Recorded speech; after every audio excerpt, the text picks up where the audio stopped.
Bien, comenzamos el segundo capítulo de este libro del Padre Amort. Gabriel Amort, en Radio María, diálogo con los oyentes.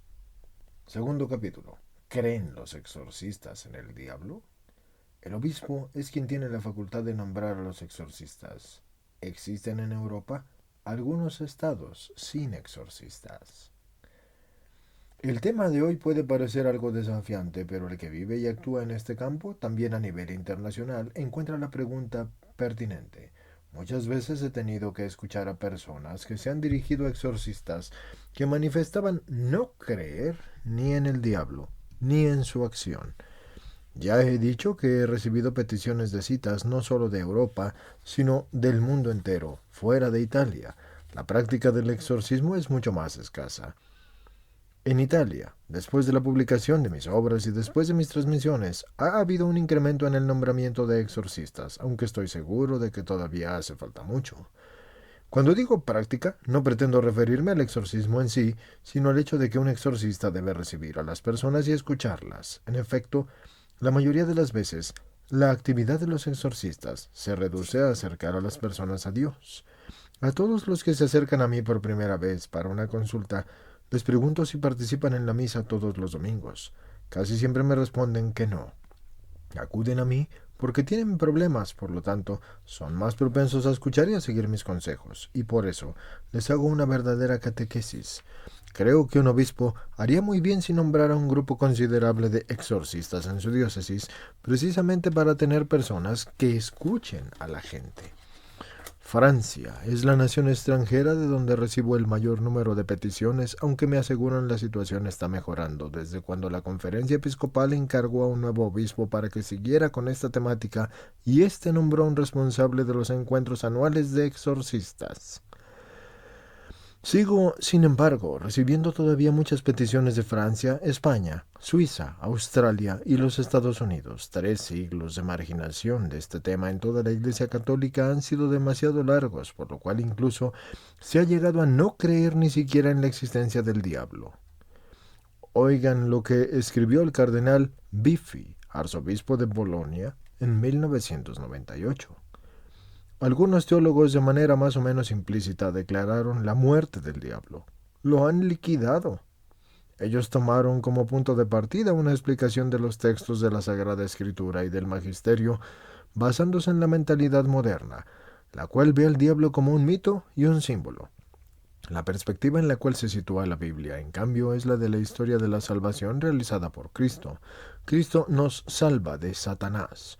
Por esto vino. Las obras de Jesús desde el principio se nos presentan como un combate contra las obras del demonio. El reino de Dios ha llegado a la tierra y lucha contra el otro reino, el de Satanás, el reino de las tinieblas. Esto se dice en el Observatorio Romano y se dijo el 17 de septiembre de 1998. Lamentablemente nos encontramos en la triste situación descrita por Biffi, la cual, desde los obispos incrédulos y el clero igualmente incrédulo, se ha extendido hacia la gente con desastrosas consecuencias. Las personas, al sentirse rechazadas por los sacerdotes y los obispos, van invariablemente a donde los magos y van a que les echen las cartas y participan en sesiones espiritistas y frecuentan sectas satánicas y terminan en el mundo del ocultismo, terreno desde el cual el demonio acecha a las personas. No dudo en decir que muchas veces, es más, la mayoría de las veces, esto se debe a la absoluta ignorancia del clero, pero también se debe al hecho de que los sacerdotes no le explican al clero debidamente estos temas. Juan Pablo II el miércoles 3 de junio de 1998 durante la audiencia general dijo: la lucha con Satanás, iniciada en el desierto, continuó durante toda la vida de Jesús. La lucha no se limita a las 3 tentaciones del desierto después de los 40 días de ayuno, sino que se extiende durante toda la vida. El demonio nos tienta desde el nacimiento hasta la muerte. A todos. Una típica actividad de Jesús, continúa el Papa, es precisamente la del exorcista. ¿Por qué entonces no se respeta y no se lleva a cabo este apostolado indicado por Jesús con aquellas clarísimas palabras que dirigió a los apóstoles y a sus seguidores? Vayan, prediquen el Evangelio, expulsen demonios, curen enfermos. Eso está en Marcos 16, del 15 al 18, y es una falta de fe no hacerlo. En el mundo, incluso en Italia, San Vicente Palotti, fundador de los palotinos, es poco conocido como exorcista. Se le conoce más por otras razones, pero también fue un gran exorcista. Él le oyó decir a Nuestra Señora estas palabras: Quiero enseñarte, oh hijo, una doctrina que en el mundo es casi desconocida, o al menos poco considerada. Toda obra, precisamente por haber sido realizada por el Verbo encarnado, adquiere grados de dignidad incomprensibles en su iglesia. La imitación de Cristo es fundamental en la primera carta de San Juan, y también se nos dice: si ustedes se proclaman cristianos, deben comportarse como Cristo lo hizo. Primera de Juan 2, 5 y 6. Estudia, por tanto, continúa la Santísima Virgen, todo cuanto puedas sobre la sublimidad del oficio del exorcista, precisamente porque este oficio fue llevado a cabo por el Divino Redentor. Son palabras clarísimas, pero no se llevan a cabo. Pues bien, ahora vuelvo a mi tema.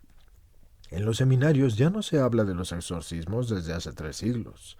No se estudia tampoco la creación de los ángeles ni la caída de una parte de ellos. Salen del seminario sacerdotes que no saben nada de estas cosas, y resulta que entre estos sacerdotes hay unos que se convierten en obispos y que son jueces absolutos en el nombramiento de los exorcistas, jueces absolutos de un campo que no han estudiado nunca, que nunca han ejercido y que ni siquiera han pisado.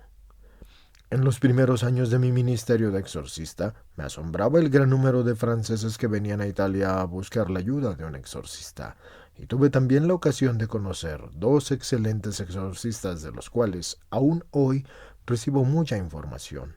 Siempre me baso en lo que mis amigos exorcistas me cuentan acerca de la situación en Francia. Podría incluso apoyarme en las historias que me han contado muchos sacerdotes franceses, pero prefiero apoyarme sobre todo en los relatos de los exorcistas. De ellos y de los amigos de esa querida nación he recibido información particularmente importante. Tal vez sea Francia la única nación donde los exorcistas se reúnen en asamblea cada año para celebrar un congreso de actualización promovido por la misma conferencia episcopal. Las conferencias se han llevado a cabo desde 1977. En esto, Francia va a la vanguardia. Aquí, en Italia, yo fundé la Asociación Internacional de Exorcistas en 1984, o sea, varios años después. Pero no existe un obispo encargado de la CEI que presida las asambleas de los exorcistas. CEI significa Congreso de Exorcistas Internacionales, para los que no lo sepan, ¿ok? Bien, continuando con la lectura. Aunque nosotros siempre damos información sobre el programa en Italia, no hay un obispo que se encargue de estos problemas, ni de dirigir y guiar el Congreso Anual de los Exorcistas. Al principio en Francia los encuentros eran muy fructuosos, y con toda la diversidad de pareceres, y los participantes quedaban satisfechos. El exorcista se forma asistiendo a los exorcismos, ayudando al exorcista, y luego yendo a exorcizar junto con éste. Así lo hacíamos. Así también me preparé yo. Siempre estaré agradecido con el cardenal Poletti por haberme nombrado exorcista asistente del padre Cándido Amantini, ese santo exorcista que durante 36 años prestó su servicio en la Scala Santa en Roma. Desde 1984 las cosas han cambiado en París. El exorcista padre Gesland fue el sustituto del padre Gautier, que nunca había hecho un exorcismo y que solo creía en la psiquiatría. Esto determinó un gran cambio en la dirección de esta gran asociación de exorcistas franceses que se reunía todos los años. Además, para la secretaría fue nombrado el padre Isidoro Frock, exorcista de Rennes, conocido por su ministerio en un hospital psiquiátrico.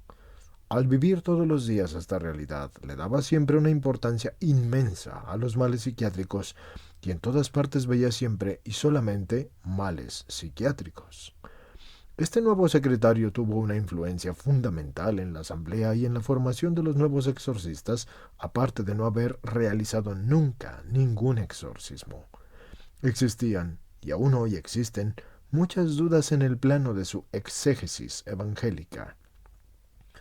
Él sigue, en efecto, las ideas del padre Emile Morin, quien en 1984 escribía que en la época de Cristo se ponían sobre el mismo plano las enfermedades, el pecado y el demonio.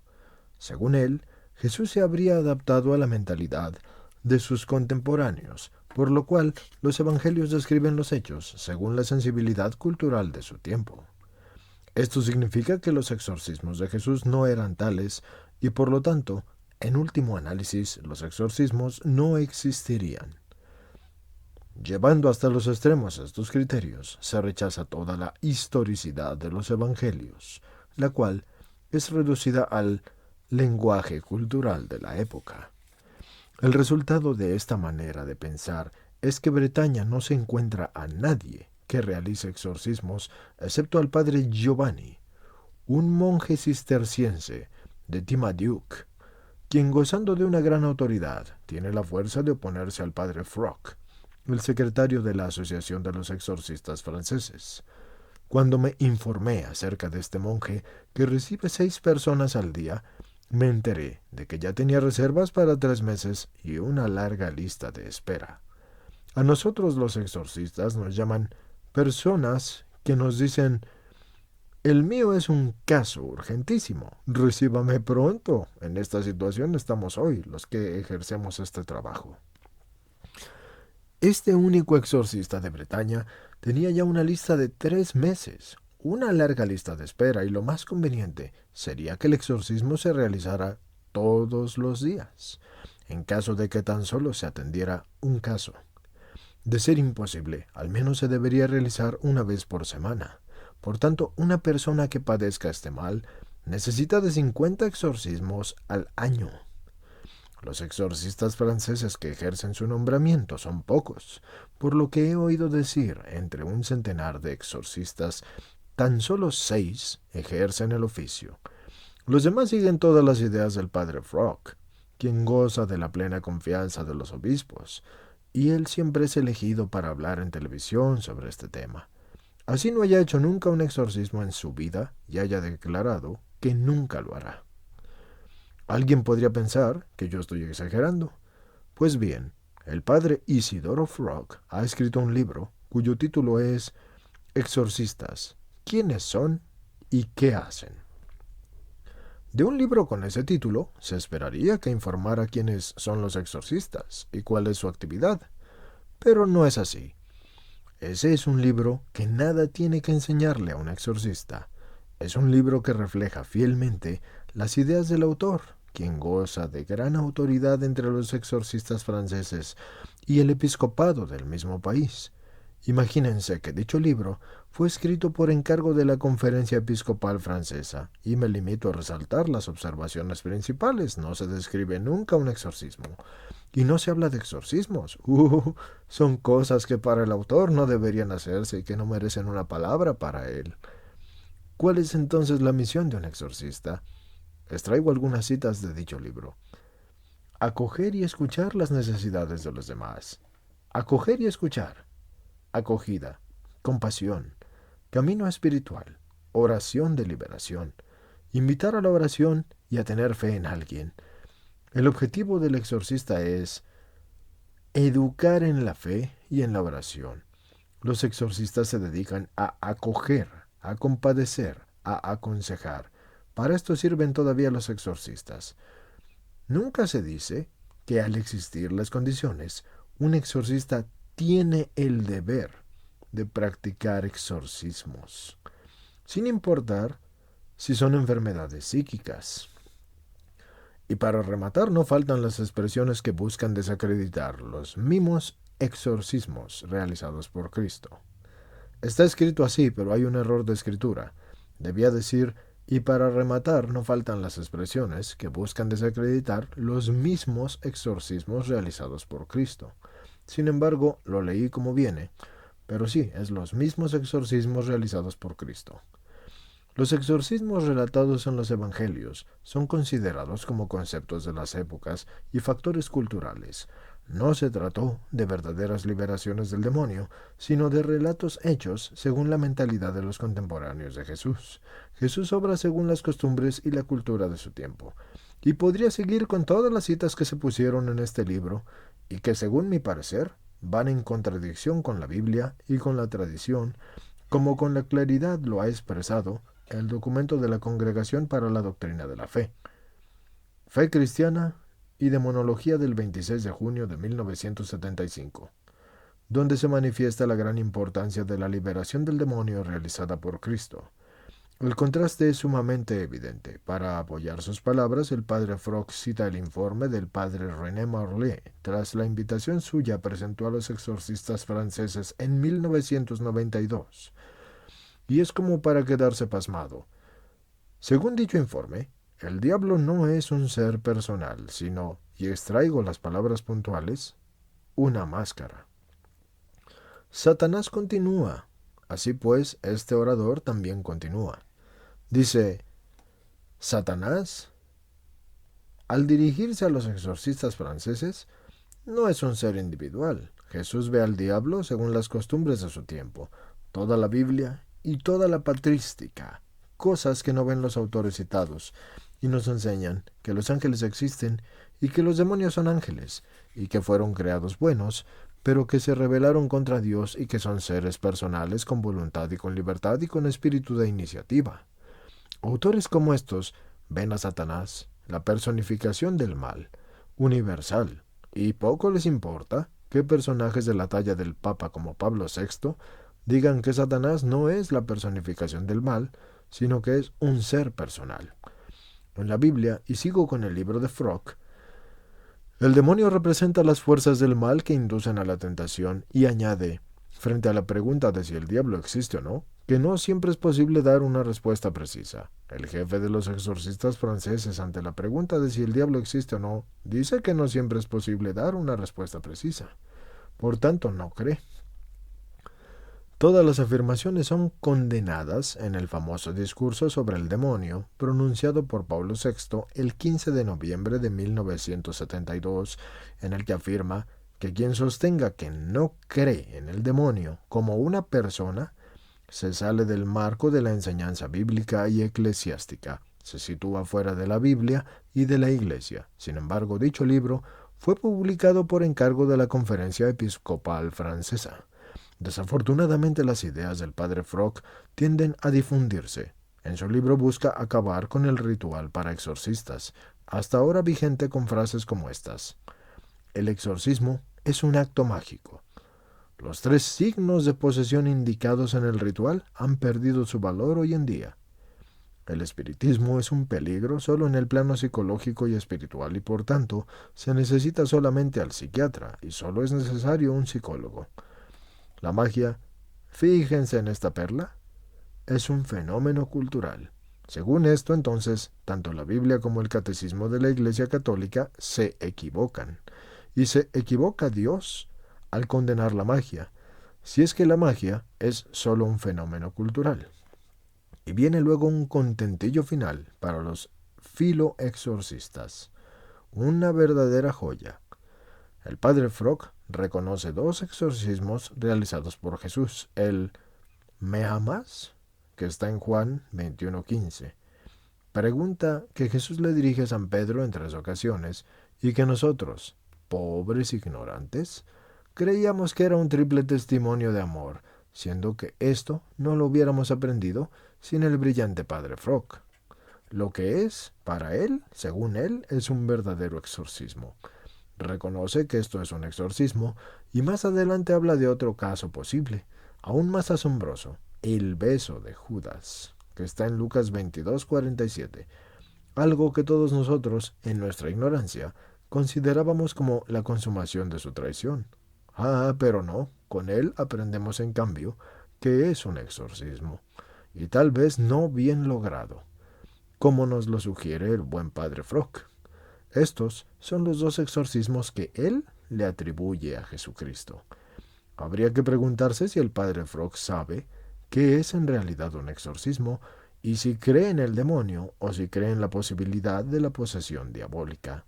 Y ya que sabemos que él es el instructor de los nuevos exorcistas, ahora podemos comprender por qué los exorcistas franceses no realizan exorcismos y se contentan mandando a las personas a donde están los psiquiatras y los psicólogos. Es más, en estos momentos solo hay 6 exorcistas que hacen exorcismos. Esto lo digo con amargura, pero estoy convencido de que mi intervención es útil, porque, como lo decía al inicio, mi pretensión no es desacreditar a Francia. Lastimosamente estas ideas se han difundido y se siguen difundiendo en todo el mundo. Sin embargo, a mí me han abierto espacios en la televisión de Italia y de otras naciones, entre ellas la francesa, pero yo aparezco para expresar convicciones completamente diferentes. He renunciado a cualquier otra actividad para poder realizar exorcismos por la mañana y por la tarde, 7 días a la semana, incluidos el día de Navidad y el de la Pascua. Con un ritmo como ese, sobre todo cuando era joven, llegaba a un total aproximado de 3.000 exorcismos al año. Puedo calcular los exorcismos, mas no el número de personas. Para liberar a una persona se necesitan muchos exorcismos, cientos de exorcismos, y no digo que el número de exorcismos realizados corresponda al número de personas que han venido a pedirme exorcismos. Sencillamente lo que hago es seguir la Sagrada Escritura y las leyes eclesiásticas. Casi todos los expositores que se presentan en la Asamblea de los Exorcistas franceses son psiquiatras y psicólogos, y tanto es así que mis amigos exorcistas han llegado a decirme: nosotros, los 6 exorcistas, los que verdaderamente hacemos exorcismos, ya no vamos a esas reuniones porque no sirven para nada. Basta decir que yo estoy en contacto con algunos psiquiatras evidentemente creyentes. A decir verdad, son pocos los que me han enviado algunos clientes suyos. Los psiquiatras me mandan algunos clientes y los exorcistas franceses los envían todos a donde los psiquiatras sin hacer absolutamente nada. ¿Por qué? Porque en sus asambleas cada problema, se le relaciona con el plano psicológico y psiquiátrico y sociológico. Estos son los argumentos de sus congresos. Allí jamás se habla sobre un exorcismo. Que haya tenido éxito nunca. Ni se enseñan algunos métodos a seguir para administrar los exorcismos. Hacen lo contrario. Todo lo contrario de lo que yo he hecho en las reuniones de los exorcistas italianos, donde yo pido que los viejos exorcistas hablen para que instruyan a los más jóvenes. Por ejemplo, a un muy querido amigo mío, don Pellegrino Ernetti, exorcista benedictino que trabaja en Venecia hace años, yo le rogué que tratara un tema que había vivido muchas veces: ¿cómo hacer para exorcizar una casa? Es difícil exorcizar una casa, y les aseguro que la atención de los exorcistas en esta conferencia fue la máxima. Luego, le solicité dar otra conferencia, esta también sobre un tema vivido por él: ¿cómo se hace un exorcismo colectivo? Una vez, una clase completa de estudiantes de Milán se fue en autobús a Venecia, donde el padre Pellegrino Ernetti, porque todos habían sufrido una posesión diabólica. El padre Ernetti realizó un exorcismo colectivo y los liberó. Después de la oración, se sorprendieron por estar en Venecia. No se habían dado cuenta del viaje y en realidad no se habían dado cuenta de nada. En las asambleas francesas presentan leyes psiquiátricas y psicológicas, y en las nuestras no hay tales. La conferencia más difícil y más significativa que he dado en mi vida como exorcista estuvo organizada por un amigo psiquiatra. Hablé ante unos 40 psiquiatras, los responsables de la psiquiatría de Roma. El tema era: ¿cómo se distingue un mal maléfico de un mal psíquico? Le pedí a un amigo mío psiquiatra, que grabara la conferencia y luego la publiqué. Y fue un encuentro sumamente interesante. Hablé en primer lugar sobre las muy significativas palabras de Jesús en el Evangelio. El Papa Benedicto XVI les dijo a los fieles de una parroquia romana: para quienes sigan pecando sin mostrar ninguna forma de arrepentimiento, la perspectiva es la condenación eterna, el infierno, porque el apego al pecado nos puede conducir al fracaso de nuestra existencia. Es el trágico destino que les espera a quienes vivan en el pecado sin invocar a Dios. Y continúa el Papa: Solo el perdón divino nos da la fuerza de resistir el mal y de no pecar más. Jesús vino a decirnos que nos quiere a todos en el paraíso y que el infierno, del cual poco se habla en nuestros días, existe y es eterno para quienes no abran su corazón al amor de Jesús. Para concluir, por tanto, quiero decir que el exorcismo está muy bien fundamentado en las Sagradas Escrituras y en toda la tradición de la Iglesia y en las leyes eclesiásticas, y que sin embargo, incluso en Italia, hay exorcistas que se limitan a recibir y a escuchar. Más vale esto que nada, pero, óiganlo bien, no basta. Mejor esto que el comportamiento de quienes despiden a quienes digan que tienen males de este género, pero se espera mucho más de los exorcistas. ¿Por qué dio Jesús el poder de expulsar demonios? Primero lo confirió a los 12 apóstoles y luego a los 72 discípulos, y finalmente lo extendió a todos, todos quienes crean en mí. Todos estos que creen en mi nombre, expulsarán demonios. Marcos 16:17. ¿Por qué? Por ahora los dejo con ese interrogante. Preguntas y respuestas. Primer radio oyente. Hace algún tiempo tuve una reacción algo fuerte. Estaba con mi familia, me enfadé con el diablo. Y en ese momento, mi niña me miró y me dijo, ¿el diablo es bueno? No quisiera que algo hubiera salido de mí y haya poseído a mi familia. Respuesta del padre Amort. No, usted sabe muy bien que su estallido de rabia solo es eso, un estallido de rabia, que no es nada serio. Tal vez se lo haya sugerido un demonio tentador, pero aquí no existe ninguna influencia maléfica de carácter extraordinario. Segundo radio oyente. Tengo 30 años y a la edad de 23 estaba en la universidad y me encontraba bloqueado frente a una investigación. A través de mi novia, que ahora es mi esposa, conocí a un sacerdote exorcista que me hizo exorcismos por un cierto periodo sin decirme nunca lo que yo tenía. Y por lo tanto, tampoco ahora sé qué clase de problemas tuve. Frecuenté a este exorcista por bastantes años, tanto que se convirtió en mi padre espiritual. Así fue hasta el día de su muerte. Siempre que iba a donde él, me bendecía imponiendo sus manos sobre mi cabeza. Ahora que este padre ya no existe, no sé si deba buscar otro exorcista. Quiero aclarar que voy a la iglesia todos los domingos y que rezo el rosario, aunque no todos los días. Soy en todo caso un creyente. Espero respuesta. Respuesta del padre Amort. Pero usted, al fin, ¿pudo terminar su investigación? Segundo radio oyente. Sí, desapareció el bloqueo y logré graduarme. Respuesta del padre Amort. Bueno, miremos. Usted en ese momento estaba bloqueado, por tanto, tenía lo que llamamos una influencia maléfica. No la presencia del demonio. Usted no estaba endemoniado, sino que tenía un disturbio causado por el demonio que le impedía realizar su investigación. Los disturbios causados por el demonio son muchos. En varias ocasiones he hablado de ellos, pero no me canso de hacerlo porque lamentablemente son muy comunes. Por ejemplo, puede pasar que un negociante que tiene un negocio que ha comenzado bien con una buena clientela, de golpe encuentra el negocio estando vacío y ya nadie va ahí. ¿Por qué? Porque se ha hecho un maleficio. En este otro caso, el negociante tampoco está endemoniado, pero sufre una acción maléfica del demonio. Esto se conoce como vejaciones. Existen también casos de males físicos y también a veces surgen de la nada, que los médicos no logran diagnosticar y mucho menos curar. También en estos casos, por lo común, se trata de vejaciones diabólicas. ¿Cómo podemos saber que son vejaciones? Por los hechos.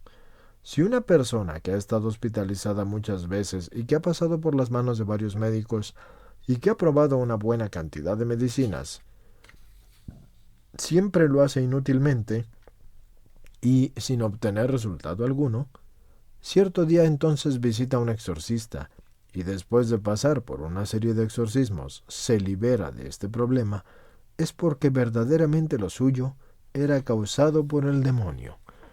Vean, El exorcismo es el criterio último y decisivo para entender si verdaderamente existe una presencia o una influencia del demonio. Todos los demás medios, todos los demás caminos pueden ser importantes, pero no son decisivos. Ciertamente es el exorcismo el que nos hace comprender con exactitud si hay una presencia del demonio o una acción realizada por él. Como en el caso de aquel negocio que de repente se queda sin clientes. Pueden existir muchos males, muchos estudiantes que de repente quedan bloqueados, ya no pueden estudiar, o no logran hacer nada, o no pueden trabajar, o se vuelven tristes, y su pensamiento dominante es el suicidio. Puede que en esos casos la causa sea de origen demoníaco, pero antes de decidirlo, y además antes de decirlo, primero se debe pasar por todos los exámenes médicos posibles y pertinentes, porque también la medicina viene de Dios. También la ciencia viene de Dios, y todo lo que sea bueno viene siempre de Dios. Naturalmente es necesario saber usar bien estos instrumentos, porque incluso la energía atómica puede ser empleada para producir energía eléctrica y por ende para hacer el bien, pero también se puede emplear para destruir. Cuando se inventó la televisión, el Padre Pío, de quien yo fui amigo por 27 años y a quien tuve el valor y la desfachatez de tirarle en la barba, estaba furioso y nosotros le decíamos: Padre Pío, ese es un invento maravilloso que puede hacer un bien inmenso. Y el Padre Pío afirmaba: lo sé, es un invento maravilloso que puede hacer un bien inmenso, pero ya verán cómo va a ser usada. ¿Cuánta gente joven y vieja ha perdido el alma al pasar horas y horas delante del televisor mirando esos programas violentos de la noche, o llenos de contenido sexual, o viendo películas de horror? Pero ¿cuántas veces las personas se han arruinado delante del televisor? Yo he conocido algunos casos, pocos a decir verdad, de padres que tuvieron el valor de sacar de sus hogares la televisión porque vieron que era dañina para los resultados escolares y el comportamiento de sus hijos. Se necesita valor, pero también es preciso hacer estas cosas algunas veces, tener el valor de controlar lo que ven los hijos. Tercera radio oyente. Buenas noches, padre. Yo siempre lo escucho. Usted dice puntualmente que antes de llegar al exorcismo es necesario orar con plegarias de liberación. Yo he orado por mi hijo y sigo haciéndolo. Se casó hace 10 años, pero luego se enamoró de otra mujer y dejó a su esposa con un hijo. Poco después volvió con su esposa, pero ha seguido frecuentando a la otra mujer. La esposa, después de haberle perdonado, lo echó de la casa con toda la razón, pero él sigue muy afligido y llora mucho. No sé qué decir, padre. Yo sigo con las oraciones de liberación y de arrepentimiento y de exorcismo y de perdón. Todos los días las rezo, pero la situación sigue igual. Respuesta del padre Amort. Entiendo. Le agradezco su intervención porque presenta un caso muy frecuente. Hijos e hijas que se desvían y padres que oran y que hacen novenas y que mandan a celebrar misas. Ahora bien, tengamos presente que cuando uno se encuentra en estas condiciones es necesario persuadir a la persona que tiene el problema para que ore personalmente y para que vaya a misa y se confiese, porque mientras estas cosas las haga otro, son oraciones que el Señor sí tiene en cuenta. Son gracias que le llegan a este hijo o hija, pero éstas no pueden ir en contra de su libertad. El Señor respeta la libertad. Por lo tanto, su ayuda y su gracia es muy grande, pero los hijos pueden rechazar estos regalos. Siga orando y haciendo todo lo que pueda. Pero para que esa situación termine, es preciso que sean los interesados directos los que se conviertan y oren y cambien de dirección en sus vidas. Si esto no se logra, no habrá ningún resultado. Incluso en los exorcismos, es indispensable la colaboración de la persona que está siendo exorcizada. Por eso, no se le puede hacer un exorcismo a una persona que no lo quiera. Varias veces se me han presentado casos de personas que han venido a mí y me han dicho: mire, padre, He venido por darle gusto a mi madre, a los míos, a mi mujer, pero yo no quiero que usted me haga nada. Entonces tenemos una charla y trato de persuadirla y de hablar de Dios y de hablar de la oración, porque la decadencia comienza siempre con el abandono de la oración. También los sacerdotes que se desvían empiezan siempre con el abandono de la oración, con el abandono de la liturgia de las horas, y por eso se comienza por la separación de Dios. De ahí que el regreso a Dios sea indispensable para eliminar estos disturbios. Si la persona no colabora con el exorcista, no se obtiene nada. A las personas que nosotros exorcizamos las ponemos bajo nuestro cuidado. Les imponemos la misa, los sacramentos, el Santo Rosario, las oraciones. Pero si no hacen caso, les decimos que es mejor que se queden en su casa, porque todo sería una pérdida de tiempo, y hay mucha gente que sí nos necesita. Pues bien, usted presenta un caso que lamentablemente es muy común. Los lunes, cuando recibo las llamadas de toda Italia, escucho a varios padres que se encuentran en esas condiciones. A ellos les explico que prefiero que antes de acercarse al exorcista con su hijo, le hagan rezar oraciones de liberación para ver qué reacción tiene. Porque si la persona no quiere las oraciones de liberación, entonces es inútil aconsejarle los exorcismos. Por las reacciones que tenga una persona, se entiende si vale la pena que se dirija al exorcista. En muchos casos se necesitan años y años para alcanzar la liberación. Ello no se obtiene de inmediato. Siento compasión cuando me escriben especialmente y cuando las cartas vienen de lejos. Y hay un australiano que me atosiga con llamadas telefónicas y con cartas. Él cree que si logran venir a Roma para recibir un exorcismo, regresarán a casa liberado. Pero mi querido hijo, la ayuda la tienes que encontrar cerca, porque se necesita una larga serie de intervenciones. Me dices que no hay ningún exorcista en Australia que te ayude. Yo te sugiero que busques grupos carismáticos. Gracias a Dios existen muchos. Se dice que hay unos 80 millones de católicos que pertenecen al movimiento carismático católico. Por lo tanto, hijo mío, ve ahí. Al menos podrás recibir oraciones de curación y liberación. Estas, aunque no tengan la fuerza de los exorcismos, si se hacen con suficiente fe, podrán liberarte del demonio. Esto es lo que les aconsejo, pero no puedo hacer que venga una persona de Australia o de los Estados Unidos a Italia. Un solo exorcismo no sirve de nada.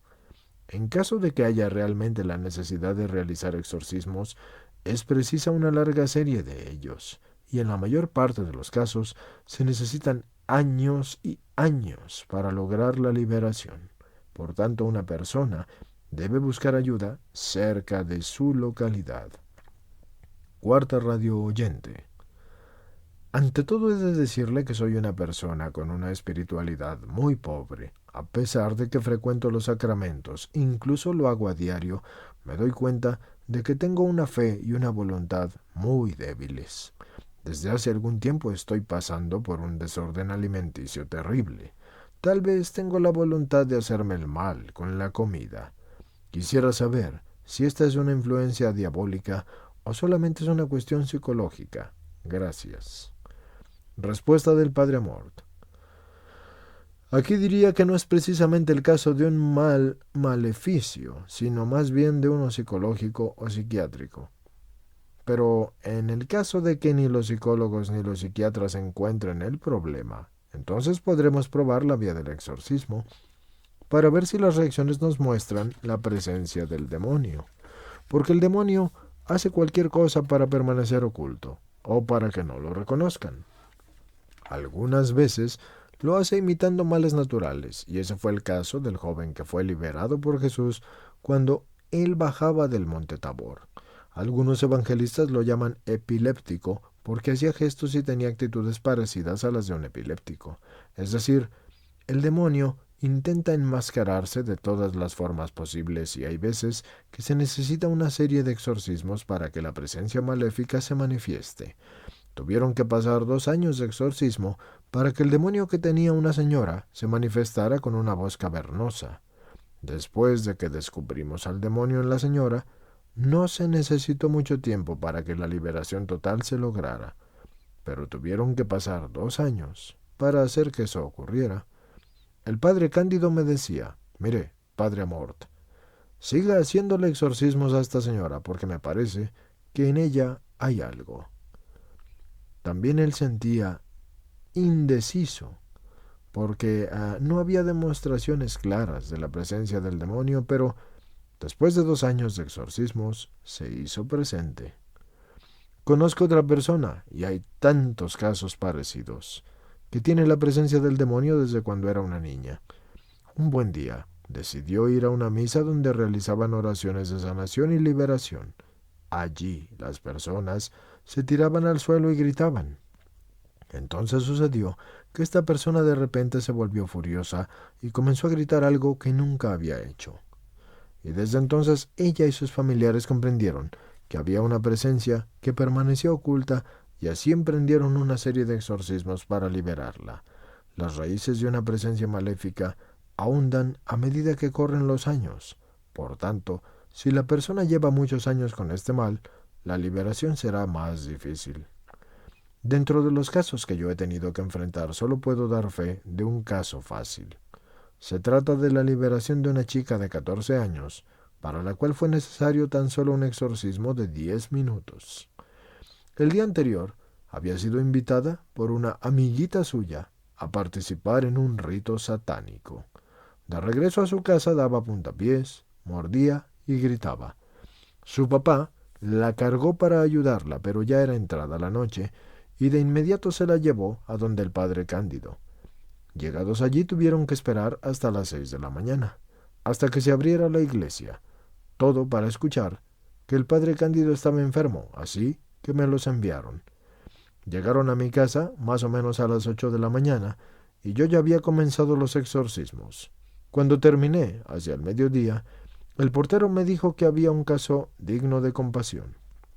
Estas personas han pasado la noche entera sin dormir, y fueron a donde el padre Cándido, y allí llegaron a las 8, y ya es mediodía.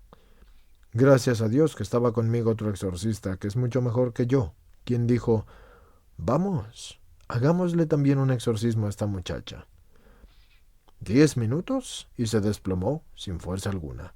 Pasados otros 10 minutos, a la niña la veíamos correr por el patio con su hermanito. Después de unos meses, los padres me llamaron por teléfono diciéndome que la chica estaba bien y no había tenido más problemas. ¿Por qué? Porque el mal no había encontrado la manera de echar raíces. Si hubiesen esperado unos días o unos meses, hubiese entonces sido muchísimo más difícil y se habría necesitado mucho más tiempo. Quinto Radio Escucha. Quisiera pedirle una información para solicitar un exorcista. ¿A quién debe uno dirigirse? Respuesta del padre Amort. Mire, hay grandes ciudades como Milán y Bolonia, donde encontrar un exorcista es toda una tragedia, porque hay que dirigirse a la curia episcopal. Los obispos son los que nombran a los exorcistas. Ellos son los únicos que saben con exactitud quiénes son. Pero la mayoría de las veces las personas que se dirigen a la curia con una inquietud como la suya son recibidas con un portazo en la cara y se les dice, aquí no hay exorcistas. ¿Cuántas veces he oído que me dicen, me han enviado a donde el psiquiatra, pero ya he pasado por allí y he estado en tratamiento hace años? El camino para encontrar un exorcista, la vía que debería ser la normal, es la de dirigirse al obispo, a un encargado suyo, que indique cuáles son los exorcistas presentes en la diócesis. Ese debería ser el conducto regular. Lamentablemente, sin embargo, la mayoría de las veces no se obtiene nada. Por eso aconsejo dirigirse a los grupos carismáticos, porque ellos saben quiénes son los exorcistas. Sexto Radio Escucha. Quisiera saber si la Iglesia ha tomado alguna medida respecto al padre Frog y el libro que escribió. Respuesta del padre Amort. ¿Quiere usted saber si la Iglesia ha tomado alguna posición sobre los sacerdotes que no hacen exorcismos? La respuesta es que no. Porque depende de los obispos. La Iglesia toma posición animando a los obispos a que nombren exorcistas y también animándolos para que actúen de manera que los exorcistas sean instruidos con el fin de que no suceda lo que pasó en Turín, donde el cardenal les quitó de repente el poder a los exorcistas expertos y nombró exorcistas sin ninguna preparación. Su deber era enviar primero a los nuevos candidatos a la escuela de los antiguos, para que recibieran la formación necesaria. No hay que olvidar que la instrucción de un exorcista se lleva a cabo asistiendo a los exorcismos. Ahora invoco la intercesión de María sobre todos ustedes, sobre sus seres queridos, sobre los enfermos, en especial sobre aquellos que sufran en su espíritu. Que descienda sobre ustedes la bendición, en el nombre del Padre, y del Hijo, y del Espíritu Santo. Amén. Señores, aquí termina el segundo capítulo. Soy su lector, Hugo Ramón Zamorano Sánchez. No olviden suscribirse a mi canal de YouTube, youtube.com/c/ y mi nombre completo, Hugo Ramón Zamorano Sánchez, sin espacios.